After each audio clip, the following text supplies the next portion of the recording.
ভিক্ষুক রাস্তা দিয়া যায় আর জমিদারের পুত্রবধূও যায়।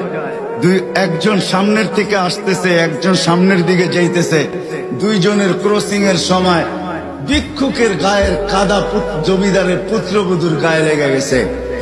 সে দুনিয়া আন্ধার করে ফেলছে, স্বামীকে ডাইকা নিয়ে আসছে, বলছে ভিক্ষুক আমার কাপড় নষ্ট করে দিছে। সে শুধু ভিক্ষুক ছিল না, বৃদ্ধ ছিল।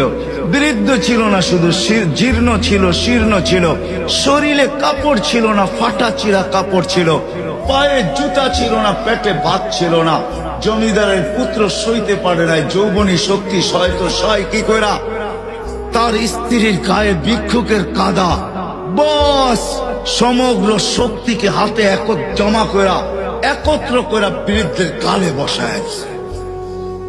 বৃদ্ধ কিচ্ছু বলে নাই, শুধু উপরের দিকে তাকায় দুই তিনটা শব্দ উচ্চারণ করছেন।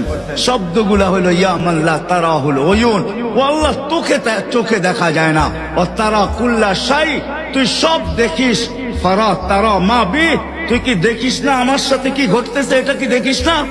বলতে দেরি যুবক, মরতে দেরি হয় নাই। জমিদার চলে আসছে, প্রতিশোধ নিবে। বৃদ্ধের একদিকে মুস্কি হাসি, একদিকে বলতেছে প্রেমের খেলা এমনই হয়। জিজ্ঞাসা করছে কিসের প্রেমের খেলা রে?